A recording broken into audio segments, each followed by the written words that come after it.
I'm Alan Kogan. Join me as I highlight small businesses with interviews on site at distilleries, breweries, and more. My mission is to share the stories of the awesome people behind the craft. Welcome to Crafted Conversations.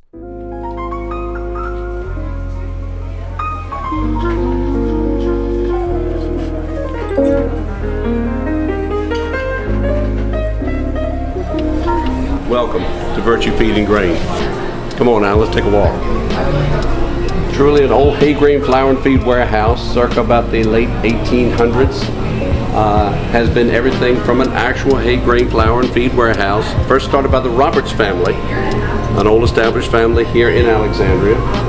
She, in like turn, has been everything from that to a bonded warehouse to a bookstore, and in 2011 becoming a restaurant, and in 2018 becoming purchased by the Smith family here in Old Town. And today we remain independent and one of the top bourbon bars in America.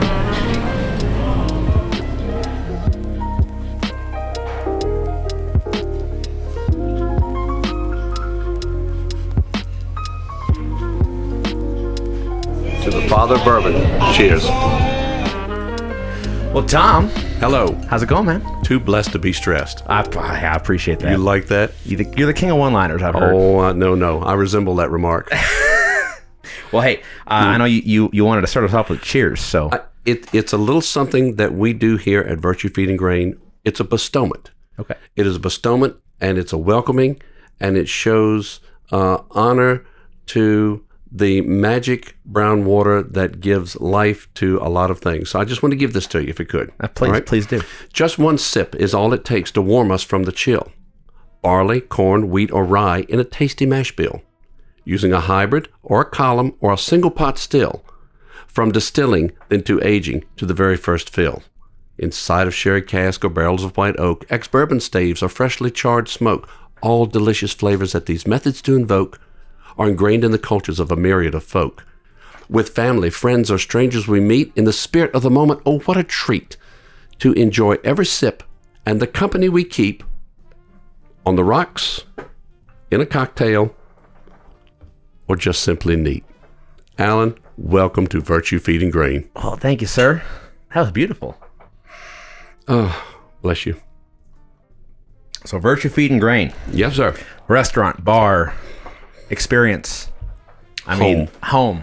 I love it. You and I were talking off mic, off camera, about how important it is for you to, really give a sense of hospitality to your customers and why you do this. And absolutely. Obviously, with any small business, you got to make some money. Absolutely. But in doing so, I think you've really cracked the code on the why and the purpose. So tell me a little bit about how you got to where you are and why you're doing it.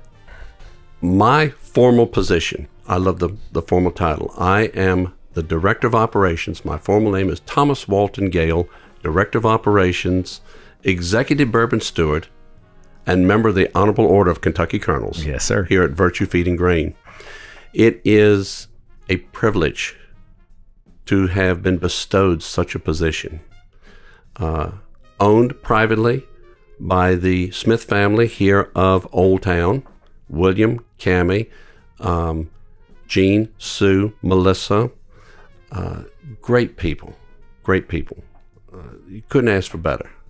They are truly steeped in the wool when it comes to hospitality, honesty, fair play, and they are true individuals that just make the experience.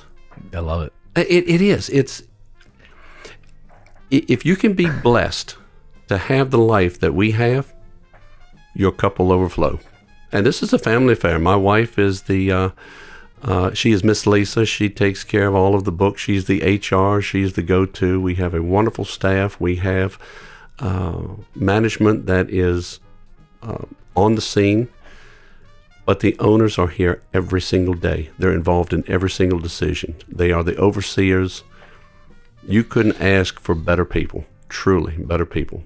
I mean, to tolerate this guy, Well, no, it was a testament when I came here. First of all, of course, thank you for having me. Right? Oh, it's an honor. It's an honor for me, but Yeah. it's an absolute You pleasure. got a following, dude. We want to be like you when we grow up. You'd be surprised. A lot of folks that you're, my good friend Steve Bayshore down at Mount Vernon. Oh, he's great. Yeah. He's great. Yeah. But it was a testament to what you're doing here, why you're doing it. When I walk in the door, and you know everyone's name, you know the waitress's name, you know the bartender's name. You are part of it. You have your hands on, blood, sweat, and tears. TLC. Tell me all about all the operations, all the secrets that I won't say on camera. But Thank you. No, they're family. They Yeah. truly are. You know, we have some younger ones. We have some older ones. Unique individuals. We go under the crew concept. The patriarch of the family, Mr. Gene, is a Navy man. You know, okay, I know you're military, but he's Navy guy. I'm Army. I won't take offense. Okay. No. We go into the crew concept, is rank and file, but every one of them lead by example. They're not going to be up on the hill when the battle's going on. They're going to be saying, "Follow me." Sure. That's how we do it. Yeah.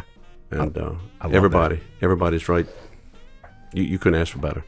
There's something really cool about where you're at too, because Old Town Alexandria is, famous for what it is, right? It's an old colonial town that has kind of embraced that Town. culture. Yep. And you're right here in the thick of it. You're right here, just right across the Potomac. We have a beautiful view out here of DC on the left, Maryland on the right. Tell me about that. Tell me about the location. Other than just where the building that you're in, it all around you is beautiful. Steeped in history. Yeah. You're exactly right. We have several events throughout the year. We have Alexandria Day, the birthday that we have for it. Of course, Washington's Mount Vernon is right down the road here from us. I often would like to have the opportunity to go back in time and just to be able to say, to be that, the omniscient, to see what was and what is now. Roads have come and gone, buildings have built and destroyed or rebuilt or however, but that river's been there. Yeah. To think of what has been seen and unseen, sometimes it's just very, very heartwarming. Mm-hmm. And a lot of America's history started right here. Yep. Right here. Right. We take it for granted a lot of times. We walk the same streets, we drive the same roads. We might complain, "Oh my goodness, everybody's in Old Town today." Wonderful. A lot of them are here for the different events or venues, to come to eat, But if you really go back and look at what this little area of the country was, this is like the cradle. It's this whole region and area. The Fertile Crescent of America. The Fertile Crescent. What a great way. I like that. I'm going to steal that. No, I'll borrow it. A permanent loan. Yeah, I'm not going to steal from you. It's trademarked. I get a royalty check. No, that's awesome. Well, tell me about yourself, Tom. How did you get? How did little Tom? Did you always want to be a restaurant director of operations? Let's go back. Let's go back 61 years. All right. I am a native Virginian. My family came to this country in 1650. I was able to check all that back out during the COVID lockdown. My mother's family settled your state where you're from now, from North Carolina. Yes, sir. My father's family settled in the Smithfield, Suffolk area for many years. I was born and raised in the northern neck of Virginia. The northern neck of Virginia is on the Chesapeake Bay, bordered by the Potomac River, the Rappahannock River. I'm from the little county of Lancaster County. Actually, we're the original Lancaster. Oh. Yeah, it is. You look at the records, but yeah. Born and raised there. Neat little community as a kid to grow up. Tight-knit community. Sure. Tight-knit. We still are in many ways. I don't make it what I call home as much as I used to. Sure. But we still maintain family and friends in that community. My father was the local pharmacist. Oh, wow. From the little town of Lively, Virginia. The Lively drugstore. My mother was there with him. I was the product of older parents. The story kind of behind that, but I was the result of a vacation, after 15 years of marriage. Yeah. Neat place to grow up in a little community like that. life took me then to pursue a career of all things in funeral service. I am by licensure and my life's work for so many years that I am a funeral service licensee of the Commonwealth of Virginia. Have been now for 37 years. It's not a common background for a restaurant and no, bar operator. It really isn't, because, being in a community, growing up doing various things, and one thing led to another, and you start working part-time at your local funeral home, you're part of a community. Yep. Was blessed that I had worked myself up through the ranks, and there was the 3 R's in my community. It was reading, writing, and the road to Richmond. So I was in Richmond, Virginia for a period of time, came back home, worked for a local funeral home operation, and then the gentleman who is still a part of it and myself had the opportunity to purchase it. We owned it for a number of years. I retired in 2015, and that lasted for me in my mind for about a month. I said, I have something to do. We made our way to Florida. We would winter in Florida. My wife has some family in Florida. Sure. Eventually made it to Key West, Florida. Of course. Key West is kind of one of those places where you're still on base, but it was far enough away you can say, hey, I'm technically out of the country. Right, right. Got associated with this wonderful family in Key West, the Smith family. Because my job, I was the official dock master of the A&B Marina, which was right there in Key West Harbor. Look at us go. It was fun. Yeah. Thoroughly enjoyed it. And then the opportunity came back when the family purchased this restaurant here in Old Town, because he come to know this area because his family was military. As you know, the children went to school here locally. Mm-hmm.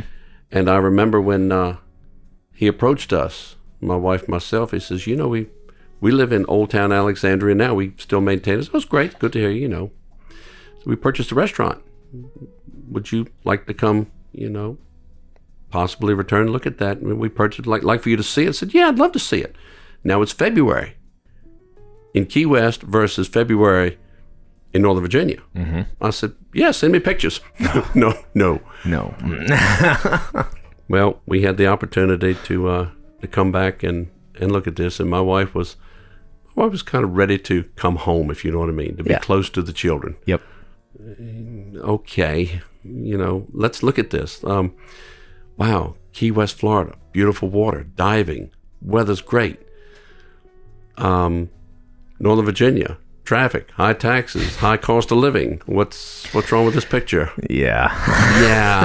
Yeah. But don't tell her. It's one of the greatest things we could have ever done. Come back, especially with this family. This is really a family, and they kind of took us in. Yeah. Which I love it. They took us in, and we are considered family. We are part of the family. That's beautiful. Yeah, it is. It is. Like I said, we're too blessed to be stressed. I really mean that. Well, and I can tell it's your baby too. It is. You care about it every day. I'm supposed to have days off, but days I don't come in, I don't feel right. Yeah. I'm in virtually every day.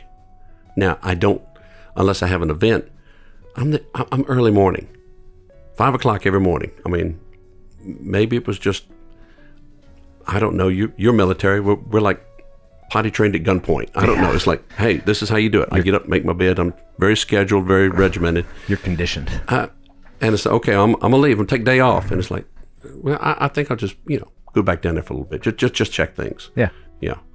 5 o'clock that next evening, I just love it. Yep. I truly do. Yeah, you get to be around neat people like you. And it's the community around not just the spirits industry, but the hospitality industry. It is so fun and encouraging to me, especially with all the bullshit going on. Oh man, around us, man. That just the common. There's a lot of reasons why I want to keep that river in place. Yeah, and divides us from DC. I It's didn't a good say point. that. That's your talk. I'm just saying. Okay, I just like you want a bridge, fine. Keep the river in place. Listen, I'm not going there. La la la. Well, tell me, you had mentioned you're an honorable colonel from. Neat story. Tell me about that. Okay. And also, explain I'm a true Virginian. Explain it to my listeners who don't know what that even means. Okay. To be a member of the Honorable Order of Kentucky Colonels is a bestowment. Here again, remember I said everything begins here in Virginia. The conversation we had earlier. Actually began here in Virginia. Elijah Craig? Well, you're going back. Yeah. Let's go back even a little further. Patrick Henry. Patrick Henry sent a gentleman into the county of Kentucky. But Kentucky didn't become a state until 1792. Right. He sent a gentleman by the name of John Bowman into the county of Kentucky, and he assigned him the task of, when you go into the county of Kentucky and survey it for me, those that you find that would be influential individuals, by order bestowed upon you from the governor of this commonwealth, place upon them the title of colonel. So he was the original colonel that placed colonel upon them. Then throughout history, it became that you were aide de camp to the governor of Kentucky. They do some great work. They do some truly great work. You are nominated to become a Kentucky colonel. My nomination of all people, and it was kind of like, wow. Have you ever heard, and this is probably more in your wife and my wife's area and some of the other folks, that the TV show Say Yes to the Dress? Remember that? I've heard of it, yeah. Monty Durham. Oh. Monty Durham. Really? Monty Durham. He has a shop right down the street here from us. You know, guys on TV, the guy was, here at Kentucky, he's going to be at the Derby. Monty's Monty. I mean, just like, wow. Yeah. I mean, the Senator of proper and everything in the world. He is the gentleman who nominated me to be a colonel. And it's like, really?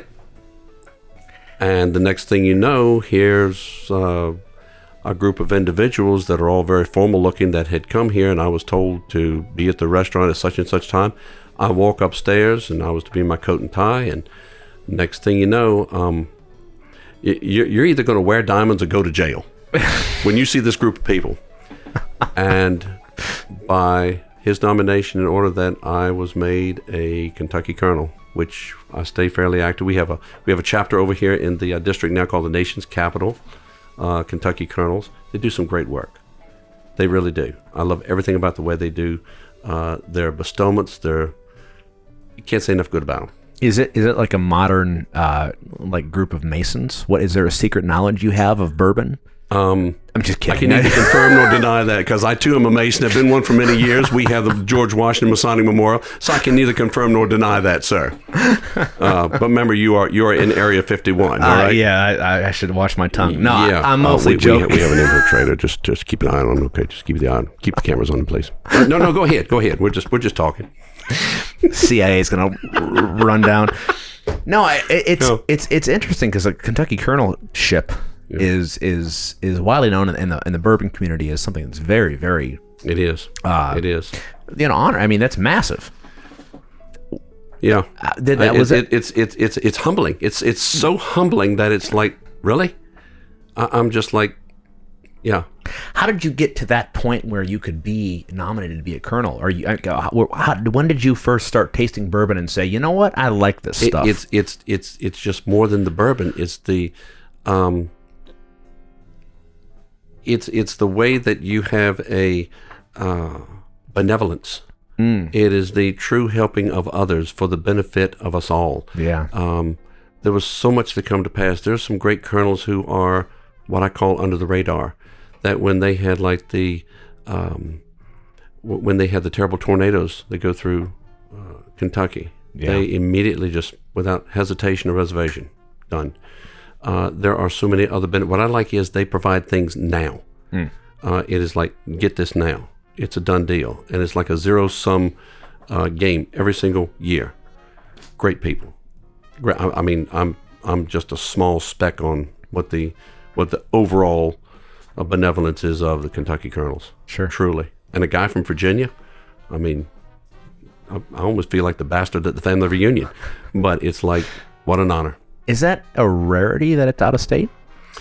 Or is it? It's more so now, but for many years, I believe it was. Okay. I mean, we think of the colonels like Colonel Sanders. Okay, he was a Kentucky colonel. But go back and just look at all the famous people that are colonels, that men and women alike. There's some really great people that have done some really great things. Is that one of the perks you get free KFC, or is that? Well, I mean, I'm just kidding. I can neither confirm nor deny. Keep the camera on this guy. Keep the camera on this guy. Watch him, all right? Yeah, go ahead, Alan. I got to rattle your cage a little bit. It's really cool. Well, tell me about your bourbon journey, because you're a bourbon man. We were talking off mic about how you think I'm a fool for liking Scotch. But... I didn't say you were a fool. No, I'm just. In the South we would say, "Oh, bless your heart." Oh yeah, that's. Now that I'm glad that you like that. Now, how about you run along and let the grown-ups talk, okay? There was a song one time that George Jones and Barbara Mandrell did.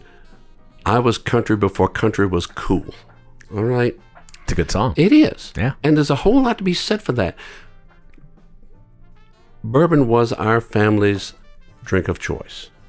It was the properness of the Native American spirit. Bourbon is the Native American spirit. Signed into Act 1964 LBJ. Yep. Made it the Native American spirit.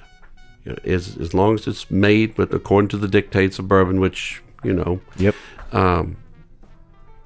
It in like turn for a period of time went almost into obscurity. And there was a number of things that did that. The vodka, the shaky cocktails, the Cosmos, and then all of a sudden it's almost like I laid there to age, and then, hey, there's this really neat thing called bourbon. Okay, it's like, we've been here forever and a day. Yeah, let me tell you all about it. It has become, well, I don't need to tell you, it's the rage of the age. It is. It is. And it's been a wonderful thing to help promote jobs, to promote events, to promote tourism, so many things. They've got more barrels aging in Kentucky than they have residents of Kentucky. I love it. It's my favorite stat. It is. And that's a true stat. It's a true stat. I think right now, one of the distilleries has over just this side of 2 million barrels in maturation. That's wild. 2 million barrels. You were in the restaurant a moment ago. You saw a barrel. That's a barrel. That takes up this amount of space. Sure. Imagine 2 million. Yeah, I can't. I mean... That's my Willy Wonka's chocolate factory moment. It is. Yeah, right. It in like turn has been just much more than making whiskey. Sure. It's a heritage. It's a way of life. You and I share a common thing. And a number of my friends and associates that are in this business are the influencers. They are the profilers. They are the judges. They are the reviewers. Mm-hmm. I honor and respect that. It's just not my forte. Alan? I'm right there with you. We're kind of like I said again, the bastards at the family reunion. Yes, sir. But we enjoy the stories, the memories. My dear friend Freddie Johnson at Buffalo Trace, he is an advocate of make the memory. Make the memory. That's all it is about. Because I think we said earlier, one day when we are of aged years, we're going to do the best we can to manage our faculties. The only things we're going to have, are the memories and experiences. Right. I don't care how much money, how much stock, whose number you got in your cell phones. That's what you're going to have, and that's what bourbon does. It is one of the things that's on this. Bourbon brings people together. 100%. It brings people. Bringing us together. Like exactly what we're doing right now, and the respect thereof of the bourbon itself, of the spirit. The one thing that I love is not just what you're saying, but I mean, this is why I'm doing this. Is the conversations that we've been having prior to the cameras rolling, and the conversation we're going to have after is what my favorite part is. This is to share it with the world, to show your story, etc. But I love going around to these small places who don't really have the biggest marketing, who don't have a lot of the time and effort and Instagram, social media algorithms figured out, all those things. Exactly. Which is frustrating, especially. That's a plethora. That's a whole... It's a bear. That's a whole full-time job. I don't know. There are people that do that. I couldn't do that. No, and I'm figuring out, but it's. I look at Buffalo Trace and Jack Daniels and Jim Beam, and yeah, they're massive corporations. And I've talked about them before on different episodes where it's like, yeah, they're big players and they have their specific, board meetings and pie charts, and that's fine. But they all came from the same type of story. Came from it. And family and everything. And yeah, today they're owned by a big conglomerate and whatever, but their quality is still the same. Everyone who works there will say the same thing. And I appreciate that tradition being kept.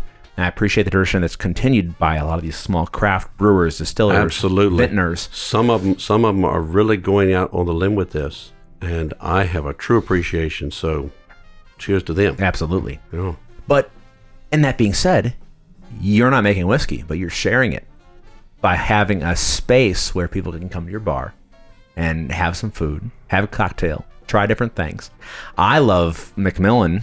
I talked to you about them before. I did an interview with Derek. They got a neat place out in the Mosaic. They just got a place here in Old Town. Yep. Looking forward to them be a part of our Old Town community. Oh, they're great. We love it. See, and that's a neat part about it. When somebody says, we go by the genre, we do not have competition. No. We have a clientele. Exactly. We have a community. Yes. That's what we have. Yes. The more fish that come to our little community, the more chances we have to catch those fish. And we can serve them. I want them to go here. I want them to go there. I want them to visit all of our other places. It's the promotion thereof of something that's good. And that's what sets this industry apart from other industries, is that this is a team effort. Oh, absolutely. I guarantee you that the big executives at Buffalo Trace and the master distiller at Buffalo Trace, master distiller at Wild Turkey, they'll be the first ones to tell you that we are excited about all the small guys making new American single malt, new agave spirits, new bourbons, trying different things, because for them to walk lets us run, and that's great. Absolutely. That's awesome. Absolutely. It's the innovative. It was going back to what I call the dark days of bourbon, like the 80s, early 90s and such. A lot of these folks, and understand the term I'm going to give you, they had to sell their company to keep it. Right. You found what I'm saying by that's not a play on words. We had to sell it to keep it. Yes. But with the understanding, we're still the ones that make it. Right. But we are needing to survive to place it in somebody else's care while we still are a part of it. That I almost wonder what that kind of conversation was like. Here we are, the convo, but it's like that was one that says, okay, what are we going to do?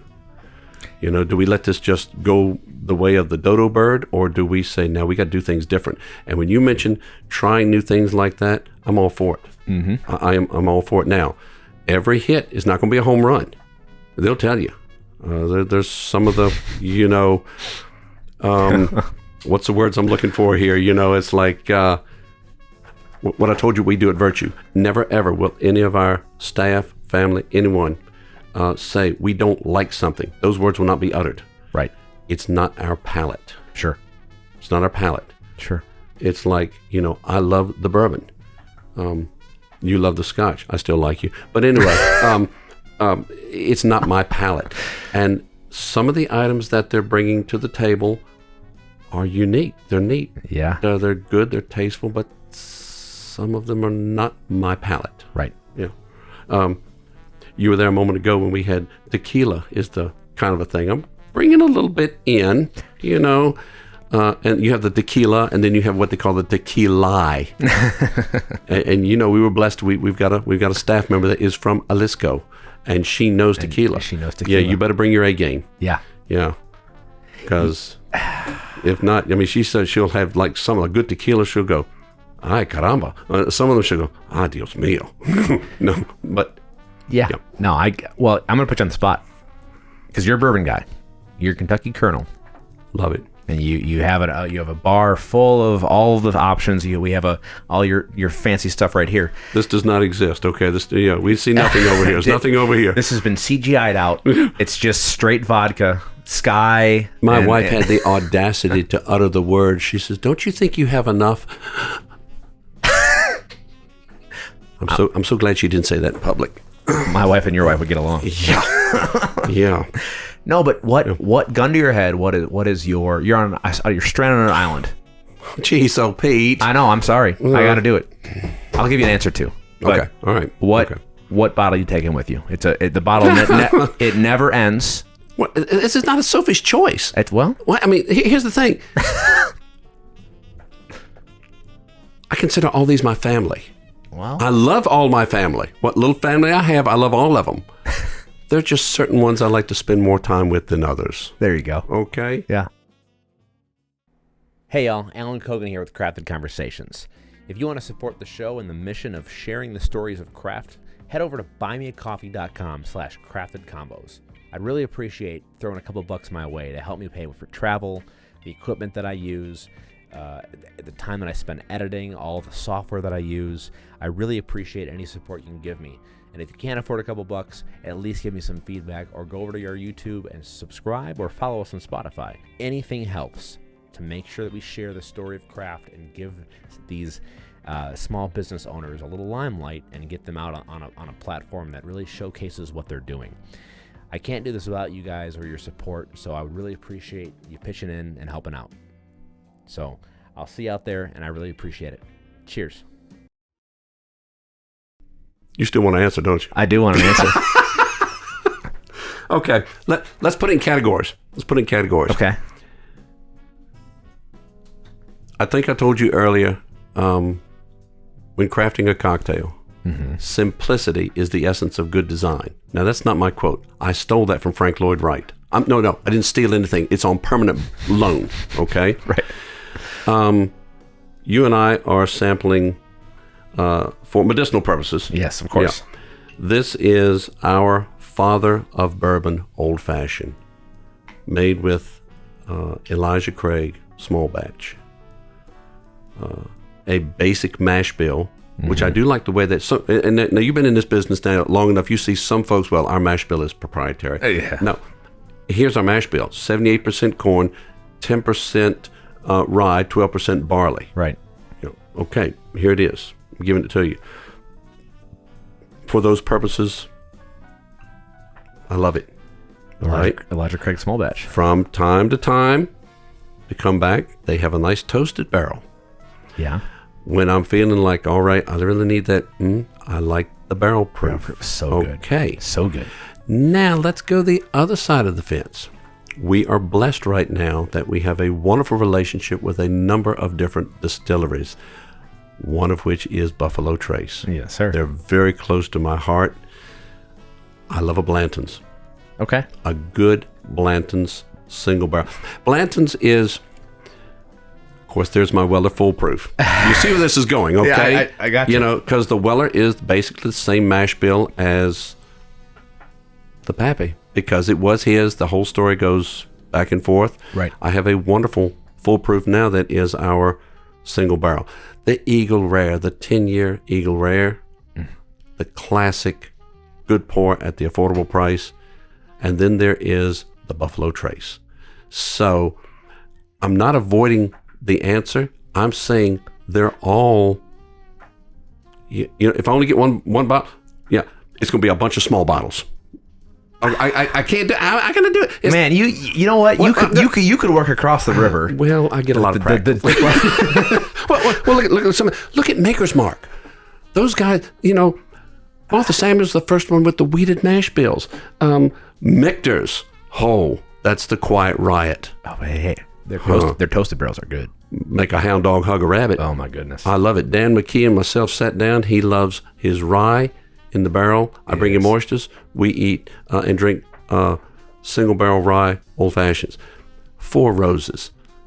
You can't go wrong. For a long time, we couldn't get it here. We got it again. The story alone. I could just look at all. Knob Creek. They're great. Look at the Knob Creek. Their 9-year 120 proof is my favorite.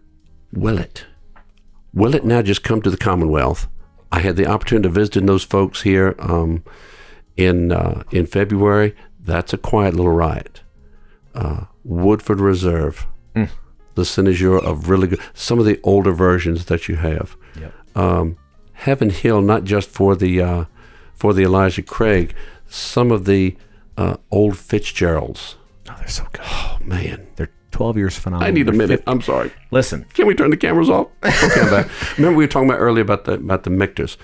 Going back to the Shanks and the Baumburgers. Yes, sir. What a neat story. And, here again the stories. Yeah. Jonathan Shank, George Washington, Valley Forge.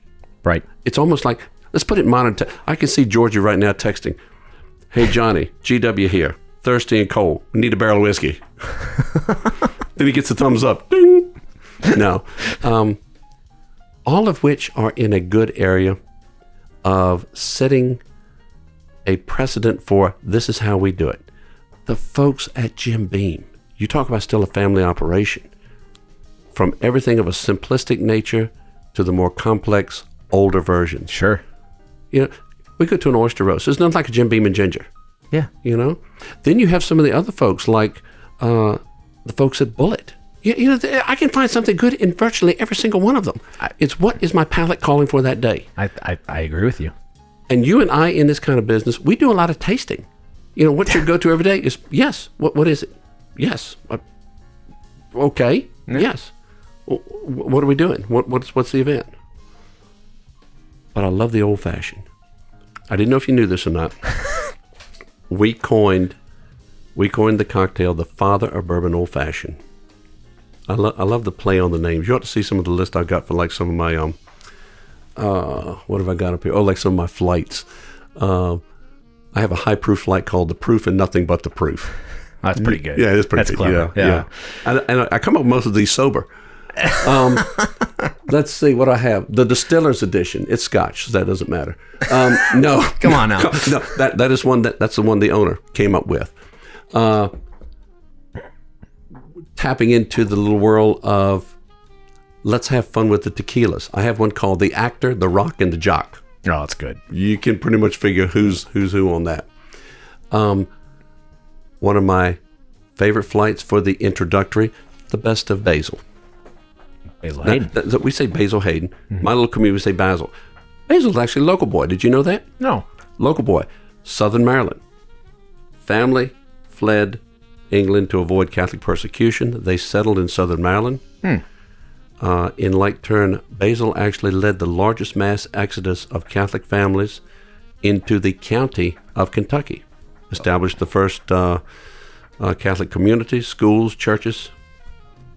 Right here. Yeah, right over there. Right here.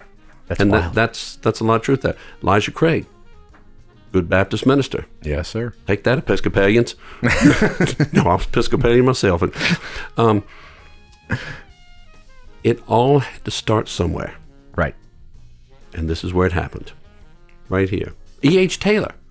One of my heroes. One of my true heroes when it came to say, let's do quality. Sure. Orange County. Mm-hmm. Right here. Had to be somewhere. Just like you and I have to be somewhere. Here we are. Listen, I love you, and I love your enthusiasm. That was not an answer. That was the longest non-answer. And I hope you received what I'm trying to tell you from that too, my friend. Because this is one of those things I love it. I truly have. Well, here's another one. In Christmas time, from October 1st to March 31st, we have another little tradition. We have our hot apple cider. Oh, yeah. We actually go to the cidery, the McCutcheon family in Frederick. We select the apples, and we have our own private label for our cider. Sure. The cinnamon whiskey that goes in it is from Malarkey. We're their single largest purchaser of that in their company. Really? It is, the corn for it is grown in our hometown here in the Northern Neck, which a lot of the grains for that come from right here. Yeah. We'll provide our guest probably somewhere between 8,000 and 9,000 of those in a 6-month period because of the simplicity of it. We said, you want it regular, you want it high test. Well, that's awesome to hear. So when you say, what's my favorite? The answer is yes. What am I winning that day? Good. Yeah. Good. Well, listen, Malarkey's awesome. Malarkey's good. They're great guys, great stuff. They're doing great stuff. Absolutely. I interviewed them a while ago before I was doing video. I'll let you know a little secret. It's between us, right? Yeah, this won't be public at all. Just us. We're going to pick our own private barrel of our own Malarkey cinnamon just for virtue this coming fall. just for that one drink. Just for that one drink. There it is. Yeah. That'll be delicious. Oh, my goodness. Oh, I'm excited. And we involve our staff with that. Yeah. That's going to be a good one. And when the fire pits turn on, they a little bit cold. We actually didn't provide as many this past winter as we have in winters past because it wasn't that cold. Sure. We had a mild winter. We got by. Yeah. We were blessed. Yeah. Yeah. It's my last it was my last winter in Virginia before I moved to North Carolina. And being from Wisconsin, this is almost a joke to you, isn't it? it's a massive joke. Yeah. The snow we get is like, that's just cute. That's decoration. It is. Oh my God. You don't understand. We're supposed to get at least 2 inches of snow. Oh my God. Quick. Get the bread, milk, eggs, toilet paper, and bottled water. Yeah. Quick. Yeah. Yeah. I love watching DC shut down. I understand. It's hilarious. But yeah. I'm gonna be that old. I'm gonna be that old. I'm gonna be that old curmudgeon when I'm older and like, oh, I used to go uphill both ways and 12 feet of snow. Oh gosh, and swam 5 miles to school and all that. Yeah. Well, here's a question I think you will answer directly. If you You had taking bets on this or what? I have, yeah. Okay. I have an ongoing. Okay. No, I'm kidding. What if you had to choose? Yes. What is your favorite non-bourbon? What's your go-to, like in the Scotch world, or in the rye world, or the? Okay. You know what I mean? All right. I can go in that for a little bit for you. Because one of the things, yeah. one of the things I love is the horizons that have been broadened for myself. Because I used to be specifically a bourbon guy, then I got introduced to Scotch. I understand. And I love Scotch. Okay. And then I found gin, and I found all these things. Here you go. And now I'm an alcoholic. Oh no! You're not a quitter. No. Certain gins. Yeah. We have several good gins we're working with right now. In fact, we have a really good gin here at in Virginia at A. Smith Bowman. It's called Tinkerman's. Quiet little riot. You won't see it much here in Virginia at the distillery. Yes. You have your standard gins. You have your Tangeray's. You have your Gordons. You have your Beefeaters, and I get that. Mm-hmm. Some of the higher ends, you have Nolettes. One of which we're working with right now is one of our cocktails. We call it a Lavender French 75. We're actually using Empress gin. I love French 75. Good cocktail. I was like, okay. Yeah. And one of our servers we have 5 things that has to meet to be on our list to be a cocktail. There's 5 things. Okay. First and foremost, does it taste good?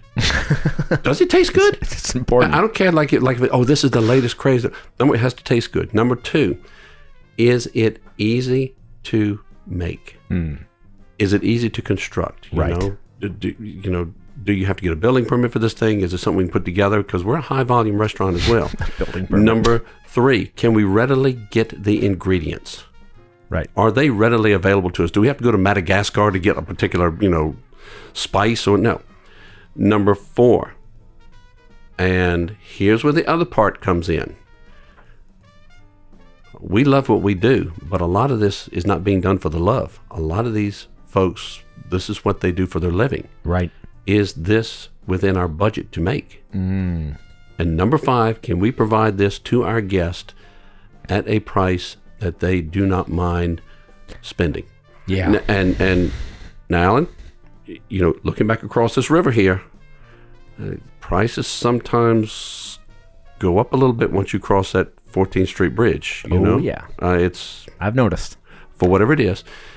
And this should be something that you enjoy and want to do. Right. Not that you have to say, I have to go get a line of credit to go out to eat. Yeah, right. No, and have a good cocktail. Right. And also what we're very, very, very particular upon is one that is served in which someone can enjoy one, possibly a second one, with food, that we don't have to worry that we are doing something of over-serving or something that might be detrimental for their well-being. Sure. So, and if either one of those 5, as I said, don't meet it, we don't do it. We also are very particular about the ingredients. I want to know where the ingredients come from. For example, we could have possibly just done something very simple for the garnish. We are currently getting the lavender from a place called Norwood Family Farm in Oregon. Hear me out. Yeah. Organic, woman-owned. I can call the number and speak to the family. It's not, hello, you have reached this particular, if you wish to place an order, please. No. I'm speaking to the family member. Yeah. They ship it out the same day, and they take an interest in us. We've actually have some of our servers go out to that particular lavender farm and said, oh, yeah, I know about them. I've met them. Farm to table. We call it farm to flask. Oh, yeah, there you go. And quality, like I said, is going to be remembered when the price is forgotten. But it has to be something that is of a good nature and that it is within the hemisphere. Now, we do have some particular spirits that are very near, dear, extremely limited, and command a higher price than normally would be. Of course. Still, it's not going to be in the stratosphere. Right. It's going to be something that is approachable if you have that special event. Yeah. And remember, every day is a holiday and every meal is a feast. Absolutely. It gets me. I'm going back to my old life. And when I would hear folks utter the words, well, we were saving that for a special occasion.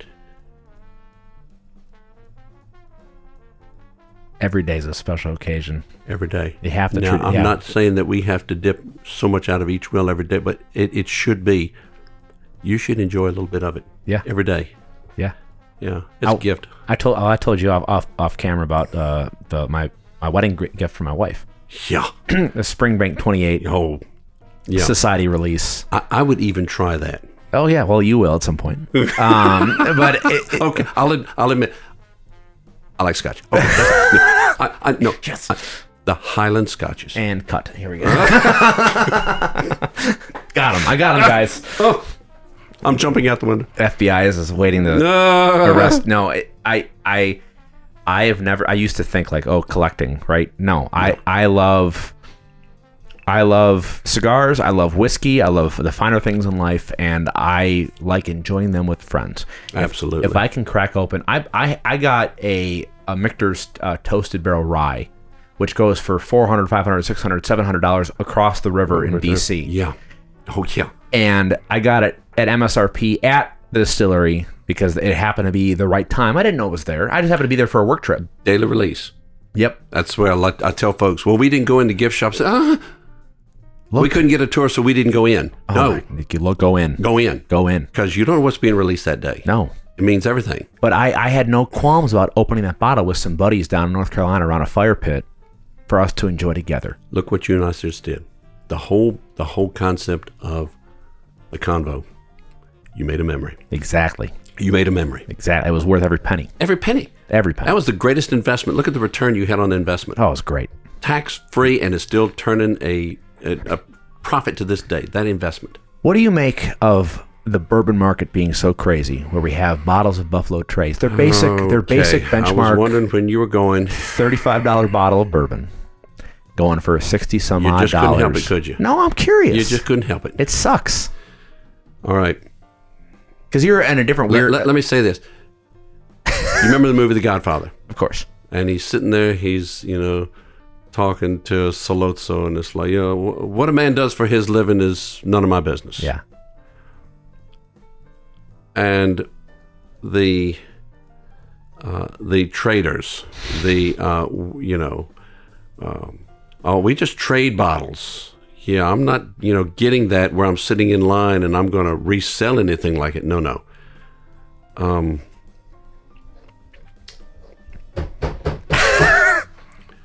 How do I feel about it? I mean, it's extortion. No, yeah. But a lot of this has been created.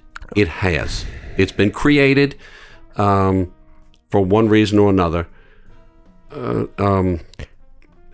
I can tell you why Buffalo Trace got big. Why? Well, I'm not. What's your philosophy? When I'm going to joke and say my dear friend. Okay. Joe Rogan started his podcast. Joe Rogan, yeah. And who, love him or hate him or disagree or agree, doesn't matter, right? He did something unique with a show format like what I'm doing here. Yeah. And it kind of blew the doors open on what media outside of corporate America could do. You're freely putting up a 3-4 hour conversation with a comedian, and it works. Buffalo Trace sponsored him 10 years in, and they give him cases Now this I didn't even know. of Buffalo Trace and whatever he wants. And he name drops them once in a while. And you can actually trace back to when he first started name dropping Buffalo Trace and drinking it on the program with someone across the table who had never tried a good bourbon. He's like, oh, you got to try this. It's the best bourbon ever. They're the oldest bourbon in America. That means they're the best. Now, Joe Rogan, he is not a bourbon guy. He is just a drinker. He doesn't really know much about the market. He doesn't know about the categories. He's probably never had a craft local distillery. He just knows Buffalo Trace by name. No shame against Buffalo Trace. But he name dropped it to 10 million listeners. And every one of them Gen Z guys who were like, I want to be fancy and drink Buffalo Trace like Joe Rogan. Now this I didn't know. And that blew the market up with bourbon.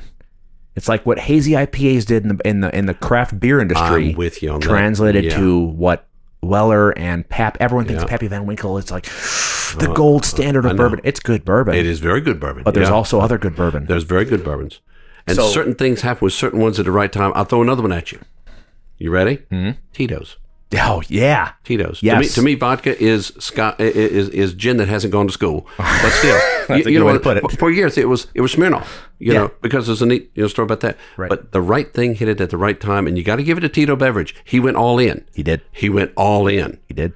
And he hit it, and it's like, one of the biggest cocktails we have at Virtue that's not even on the menu, the Tito's and. Yeah, you heard it right. The Tito's and. I want a Tito's and soda. I want a Tito's and cranberry. I want a Tito's and Tito's. Just as a base. It's the base. Here's another figure I'll throw at you. Documented figure. Single largest spirit in the Commonwealth, ABC, Tito's. Last year they did, you ready? $72 million just in Virginia. Cha-ching. 72 mil. I need It's no disgrace to be poor. It's just inconvenient. Yeah. I have a dear friend who is the rep for Tito's, and he's a really neat guy. He really is. Oh, he's like yourself. He can grin like a mule eating briars. And I tell that boy, I said, you only have to do one thing every day. That's wake up. Yep. That's all you have to do. Wake up. Yeah. What are you repping for? That's all you have to do. Wake up. You wake up. That's all you have to do. Do your right, do your thing. That's all you have, because they've got it now. Yeah. It's in that market. And yes, I'll agree with what you got right there. That's what happened. Yeah. The certain ones hit at the right time. I'm going to ask you a question. Oh boy. Here we go. The table's been turned. What do you think? How much influence does the influencer have? Because a lot of them don't go in the same direction. You have the different ones. You have the influencer that's like, well, I'm the taster. I'm gonna give you my opinions. I'm gonna give you my tasting notes, which I really don't quite understand. No, I'm sorry. It's like, my palate is gonna be different from your palate. Right. You're gonna have the different influencer that is I call the pathologist. We're gonna be the taster that's gonna actually break this down and do the chemical analysis. You're gonna have the various ones that say, well, I'm getting, this, I'm getting this. I get a memory. When it's like a dear friend of mine, one of the influencers, he's pretty good. He's cool. It's Jack Begadou. He is the hood sommelier. Yes, he's great. Yeah. Jack's like, well, I'm getting notes of leather. He says, when's the last time you picked up a piece of leather and started chewing on it? Yeah. I get it, what he's saying. But what is your thought on the influencers? How much influence do they actually have? Man, so I'm gonna break it down into two different categories. All right. There are the influencers out there who are on TikTok and Instagram and Twitter, formerly known as Twitter X, whatever. I hate social media so much. If the grid went down tomorrow, I'd be a happy camper. Yeah. But you're still young, and you're half my age. I'm sorry. I actually grew up. I'm an old soul. I grew up. I rode in the back of a pickup truck. I rode on bicycles. I drank out of a water hose. Well, yeah, I did those things too. I was raised right. Yeah. I had good parents and family. Oh, yeah, you were drug up. You were raised. Yeah. But so how much influence does the influencer have, or is it a collective effort, or what are your? It's definitely a collective effort. I think the bigger influence is coming from celebrity. But I think there's enough in the younger, like the Gen Z market, who look at TikTok and Instagram, the short quick clips of someone saying, my top 5 whiskeys that I should try today. I see that. And that plays to the algorithm, because then what the algorithm does is it curates that to young viewers who want that quick content. And if you like going to cocktails as a young person, you want to have some of the fancier things in life. It's like an aesthetic. It's a lifestyle that you can go to this bar and have a cocktail. Oh, that's so cool. And it's inexpensive, because a bar like yourself isn't overcharging like a bar in DC would. So you can go have an old fashioned and oh wow, and the bourbon, I saw that one person talked about it. There's an element of that. Mm-hmm. I don't think it's as I'm not going to say it's toxic, but I don't think it's as influential as celebrities diving into the investment pool of whiskey. Like your Offermans and everyone knows him from Parks and Rec, and every Parks and Rec fan is now a Lagavulin fan. Right. Everyone knows Joe Rogan. Every Joe Rogan fan is a Buffalo Trace fan. I'm okay. I see what direction you and yes, I'll agree with that. Yeah. I will agree with that. Now the Hood Sommelier, right? Jack is a great guy. Do I think that he's largely influencing anyone outside of his core fan base of what to try? I don't think you can measure that. I don't think that's actually happening. There could be the one or two like onesies and twosies who's like I hate to say this, but a really attractive person who's online using their face and their body with a bottle of Buffalo Trace, and that might help get some. Have you added up yet how many celebrities actually own or? Oh, there's all of them. There's a bunch of them. All of them. It's insane. And it's like, is it something miraculous that happens that I'm not aware of that says, okay, now I am the tequila expert, I am the single malt expert because I just bought this. Right. There's a distinction, and this is what I'm exploring too with the show, is that there's a lot, especially in the military community, there's a lot of celebrity / people who have kind of gotten a following that are hands-on doing it. There are also ones that are just... Here's my check. Here's my check. Yeah. A good example is Hooten Young. Norm Hooten. Right. I'm with you. Black Hawk Down. Right. He is a part of the operation, a part of the marketing, has his hand on the wheel.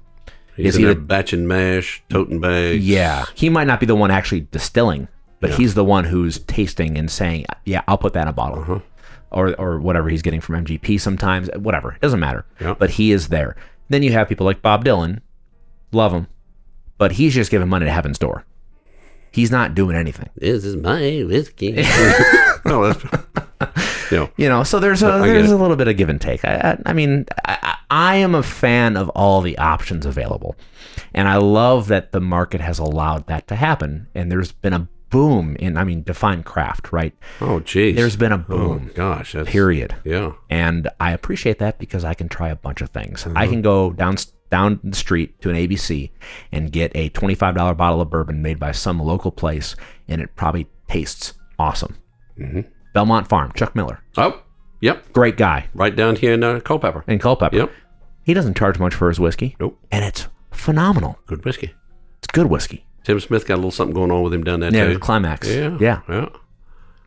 Neat we got a name like that named in Virginia, isn't it? Yeah, That's a city. Yeah. Yeah. Oh. So anyway, that was a long non-answer. No. One of the areas I want to touch on with you as well, the Blanton's effect. As I wear the hat. Okay. All right. And yes, me too. Yeah. Me too.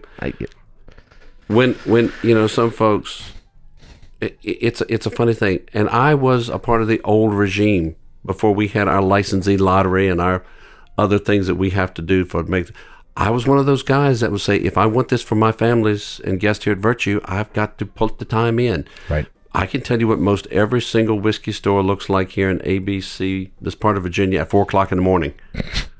I had my sitting stool. I had my big coat. I had my tote, Yeah. I didn't drink but so much water because I'm an old guy. You know what we do? We just, okay. Yep. When I speak of Aesop's Fable, The Fox and the Grapes. Yes. That's the best way I can describe Blanton's, and let me tell you why. For those that were able to say, there are 6 bottles, and I'm within those 6, I love Blanton's. Yeah. The 7th guy, I really don't care for Blanton's anyway. Sour grapes. And yes, the bottles vary from bottle to bottle. Yeah. With different ones. but it's good bourbon. Mm-hmm. But there are some good bourbons as well with it. I agree. Sure. But I think a lot of that has been the Aesop's fable. Well, I didn't want those grapes anyway. They were sour. Yeah. You know. There's a lot of my friends and family who, especially since I've started doing this, they think I'm the expert, and I'm not. I love talking to people, but they think that that Blanton's. I gotta get that Blanton's, and it's like, and there's all the jokes online about it. There's all the jokes, just the in the ether of bourbon stewardship. Mm-hmm. It's like the idea that you heard it on TV once or in the show Neat. The movie. Oh, Neat. My goodness, yes. You heard it once that Pappy Van Winkle did this, and Blanton's is this, and Stitzelweller had this, and therefore, because of that, they are. It's like the same old adage with Scotch, that it's a 40-year Scotch, it must be good, and it's worth the thousands of dollars. Well, age doesn't always matter. Age does not always matter. And same with the name. Exactly. So Blanton's great, but picked when it's ripe. There's no age statement on it. It's picked when it's ripe. Yep. It's like a fruit.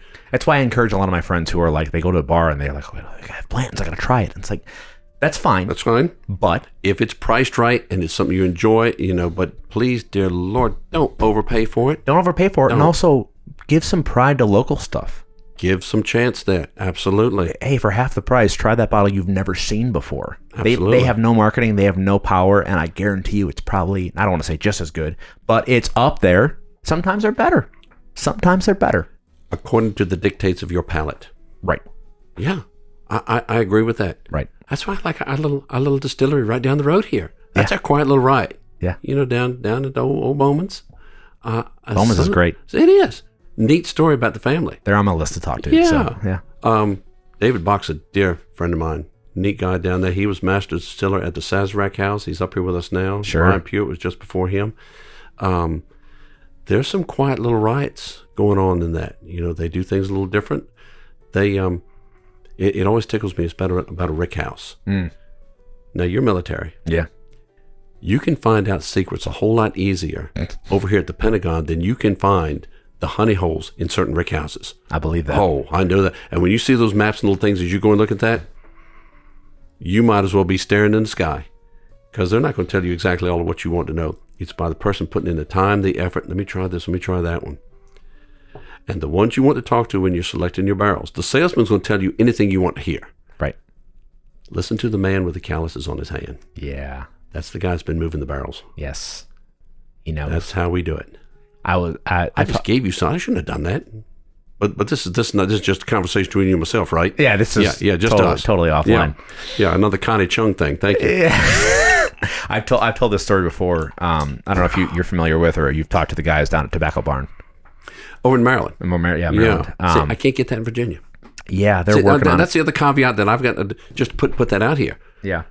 I was invited over to a tasting over in the district last week. Mm. What is the day? Day's Thursday? It was a week ago today. No, day's Wednesday. It was a week ago tomorrow. There's a lot of great stuff that Virginia just has not made the decision to bring into Virginia. Right. And that's one of those. It's like I look at this all day long and I say, that's the promised land. There's some really good stuff. I can't bring it over here because it has to have the tag on it. It has to go through ABC. Right. That weird state. It's the acme of foolishness, because even Kentucky allows secondary market items from out to come into it. It's like we don't feel threatened. No. Right. But it's the see and the control thing. Right. And I honor and respect that. Okay. I do. There's a SWAT team waiting outside the door. Don't agree with it, but I honor and respect that, because we do it. Every one of our items are tagged. You know about the tagged item you see on there. Every one. Yep. Everyone's tagged. And I get it. I understand. Yeah. Don't agree with it, but I get it. Well, and I told you before, I'm coming from Wisconsin, where you could buy Everclear at a Walmart. You go to Walmart. Have you seen like some of the stuff where you can go like to what is it, Costco, like in Arizona? You can buy. Weren't you in Arizona not long ago? I was. Yeah. Yeah, for a work thing. Yeah. And I'm like, really? Yep. You can buy a barrel of 1792 at Costco in a non-regulated state. Danny Kuhn, dear friend of mine, he's the master distiller for that for long. He's over the Trace now. Yes. Yep. Yeah. Isn't that wild? I made it. Where it went after that, I don't know, but I know I made it. Okay. Well, sweet wheat. You ever had the sweet wheat? Oh, it's so good. It's so tasty. It's Make so a hound dog hug a rabbit. Oh, love God. Oh my goodness. I was going to tell. So Tobacco Barn. Yeah. To touch on the Rick House, finding the right thing that you mentioned. Yeah. They were telling me. I told the story before, and they told it on their episode. That they were trying to make a bourbon cream, and they found an accessible barrel that was a 5-year-old bourbon, and said, "Well, rather than digging for their 1 or 2-year-old barrel that was several forklifts away, they just like, well, let's just use this." And of course, that bourbon cream is phenomenal. Now, can you tell the difference between a 5-year-old bourbon versus a 1-year-old bourbon in a bourbon cream? Probably not. No, I'm getting ready to say not when it's okay. Now we've changed the narrative. Yeah. But anyway, it's just a fun little anecdote. I'm sure they don't continue to do that because it's a hard. It's family operation over there too. I mean, yeah. they stay right on it, and they're awesome. They're a family operation. I think we've talked about this. It's kind of like a blurse. It can be a blessing. It can be a curse. Yes, sir. And if everybody has a rank and file, which is why I like our system, there's a rank and file. We're all family. Right. There's still a rank and file. Yeah. And we respect that. You got to have that. You got to have organization and you got to. If not, it's operational standards. Yeah. Well, before we wrap up, we should probably drink what's in the center here, or at least try it. Okay, if you insist. No, twist your arm. We are so blessed. We are so blessed. These are the particular bourbons that are on our Virtue Private Barrel Flight. Let me just put in perspective with you, okay? So I don't bore you with the numbers. No, with the different flights that we have, we look every month. We had X number of this flight, X number of this flight, X number of this flight. Sure. This particular flight is 1,000% more than the other flights. That's a conservative figure. Like, well, I might do 2 or 3 or maybe 5 of this flight. Yeah. This will be 300 to 400 to 500 a month. These are absolutely exceptional. I honor and respect how a person wishes to enjoy their bourbon. Sure. Booker No, Fred No's father, Jim Beam's grandson. Somebody asked him one time at one of his, Mr. No, what's the proper way to enjoy your bourbon? He says, any damn way you please. He liked his with ginger ale. Somebody says, you can't do that. He says, sure you can. Watch. See, there's a ginger ale in it. That's how you do it. That's how you enjoyed it. That's the right answer. When I have a gathering, when we have a tasting with Big T, which in the whiskey business, nobody goes by their real name. That's right. Why, I don't know. It's like I've said, if I did what I do out in the alley, it's bootlegging. I do it in the restaurant, it's hospitality. There are certain ways that we encourage folks to enjoy their bourbons, their whiskeys. I love to use the anecdote of the honeybee. Honeybees are vital to life itself. Right. They're vital. Right. The honeybee is a working creature of nature. It's not his intention to hurt you. Alan, he has no intention of waking up that morning, so my job is to sting Alan right on his... No. Right. That's not... No. I'm a working creature. I'm going to go from the hive to the plant, back and forth. That's what I'm doing. He'll stop and check you out. Hey, how's it going? Good to see you. I got to go. Boom. Honeybees, in my way of view, are the ethanols that are in your whiskeys. They're the creators of the sweetness. We're working to make something because you have your mash, your water, your barrel, your aging. Right. That's what you have. You have that's what they do. Now, if I were to take my hand and stick it in the hive and do this right here, now I have changed the narrative. I'm going from offense to defense. Now that BS is okay. You're a threat. I'm going to hurt you. And the sting is what I consider like the ethanols. When you see somebody take it and they swirl it and they really, there are different folks that do it different ways. Sure. We've allowed these to sit while we've enjoyed each other's time and conversation. Things have now settled where they need to be. What I'd like for you to do, and I tell you what I want you to do. I want you to take take the one in the middle, because you're the Blanton's guy.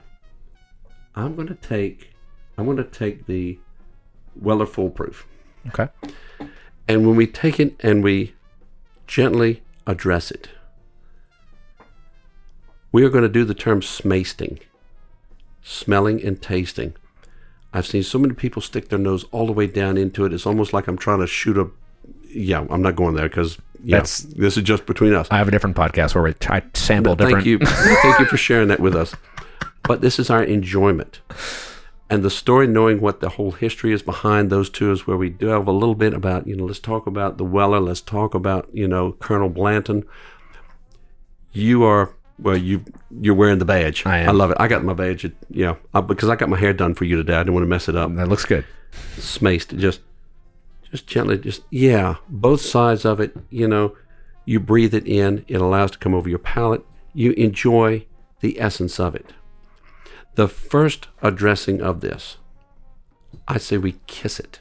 Now, I don't mean put your lips on, which I would still do, but that little bit on your lips and tongue for the acclamation. Mm-hmm. It's like, hello, I'm coming in. Yeah. So let's just enjoy that bit. All right.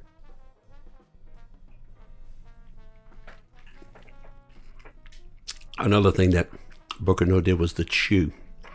And I had the honor of having dinner with his son Fred back in February, and Freddie, and they still do it. And I asked him about the chew. He says, ain't it great? Yeah. And just to get that true essence of what we're enjoying. Mm-hmm. Now, my philosophy, and for the disclaimer, these are my opinions, my thoughts, no particular school of thought for our audience listening at home. Mm-hmm. I like to kiss it a second time, just to get the essence.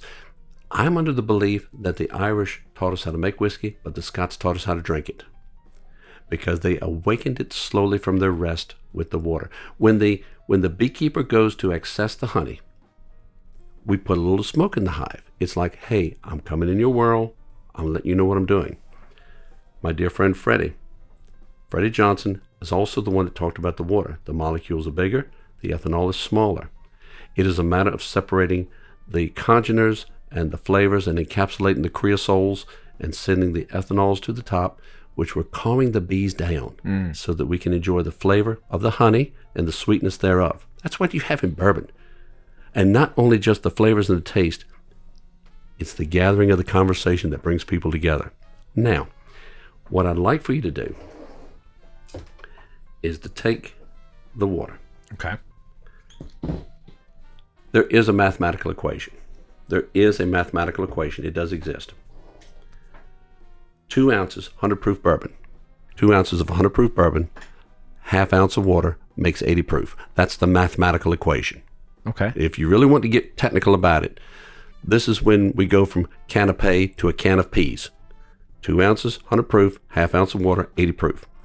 So if you have something that is 114 proof and you put 1 drop of water, you're still well above. You're a young man. You like that stuff is so hard. You want to be hard charging army. Boom. I'm an old guy. I want it easy on me.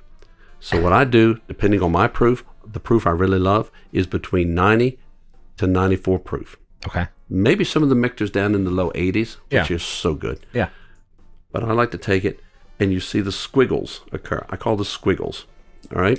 The squiggles are merely a chemical reaction that's taking place where the alcohol is coming to the top, the ethanols, the flavors are going to the bottom. That's the squiggles that you see. There's one gentleman, and you probably have been out there, Old Elk, Greg Metz. I haven't been there yet. I love Old Elk. It's wonderful. Their Armagnac casks. Oh. Great. The reason I bring that up is because he has a most unique way of proofing his whiskey down. He does it over a week to 2 weeks. Because he doesn't put all the water in at one time to proof it down. Because actually, when you do that, it actually technically heats it back up. Right. I want to take my time with it. Proof it down gently. Gently. Makes all the difference in the world. That's why I say just that little bit to enjoy each other's company. Now, you have some of the swirlers that will swirl it back up. I don't want to upset the bees. I want to get the honey. I've never heard that before, though. That's interesting. Take a taste. Oh, my Lord. I'm thoroughly convinced if there was anything in the bud, he'd have kept it for himself. Yeah, that's delicious and nutritious. yes. I don't know about the second part, but yeah. The right glass, the right ice, craft ice.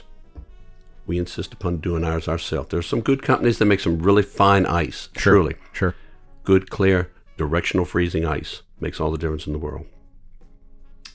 But a lot of times, just the essence of coming right from that with that little bit of water makes life worth living. It's funny. There's so much method to the madness, and one of my favorite words is nuance. Nuance. I love the word nuance. I'm gonna make that the word of the day. Everyone knows nuance. That. I used to be much more political on different things, and my favorite word was always nuance. Nuance. That went about as far as you could imagine when I was trying to be nuanced. So, but the nuance in whiskey, yeah, and cocktails, and all the things that you just described, are why I do this. And I so appreciate that, because you break it down in a way that's palatable to someone who would otherwise think, oh, he's just a prude. No. You know what I mean? No. Oh, absolutely. Yeah. Absolutely. So good. And it should be, like I said, according to the dictates of your palate, how you like it. For what you're doing, what the event is, what you're trying to seek from it. One of the things that I truly discourage is when someone has the need to correct others. Well, you have to do it this way. No, there's a very few have-tos you have to do in this world. There are truly some folks that like it truly neat. They like it with that little bit of water. Right. I kind of sometimes like a combination of both. You'll see me sometimes with a higher proof bourbon, like some of the barrel proofs, but I still like that glass to the side with that nice rock. And I like to profile them back and forth. It's like, okay, I need to spike it back up a little bit. Now I'll bring it back down. Yeah. But the simplicity of a good old-fashioned cocktail. Actually, that was a matutinal drink. Was a matutinal tonic. Because, as a kid, you would have the need for curing when you didn't have the right medicines. Right. So, whiskey was going to kind of clean your system up. Fruit was going to provide the vitamins that you needed to keep you from getting scurvy. A sweetener or a base was going to be something of a honey-like nature. So the old-fashioned truly was a matutinal, a morning tonic. Right. They just kind of put the swing on to it, and Pendennis Club and Waldorf Astoria, and bada bing, there's the old-fashioned. I'm going to start using that for my wife in the morning. No, this is a... Yeah, let me know how that makes off. This is for my well-being. Oh, man. That's phenomenal. Isn't it good? It's Isn't it good? Really good. Yeah. And that's what I tell folks, that when you can experience something like this, and you have a wonderful conversation, and you have a good friend like this, truly, every day is a holiday and every meal is a feast. 100%. Every day. I couldn't agree more. Alan, you are what we call a thoroughbred and a quarter over. Thank you for what you do for us in this industry, my friend. You keep doing it. Well, likewise. You are the absolute cynosure of your ministry is your presence in what you do. And thank you. I appreciate people like you. I truly do. Thank you, Tom. That means the world. And I appreciate you having me here. It was a great time. Well, you're in the family now, so there it is. I appreciate it. Tax time comes around, you get your share. Well, cheers to you and all you do, man. Thank you, man. Thanks. Yes, sir.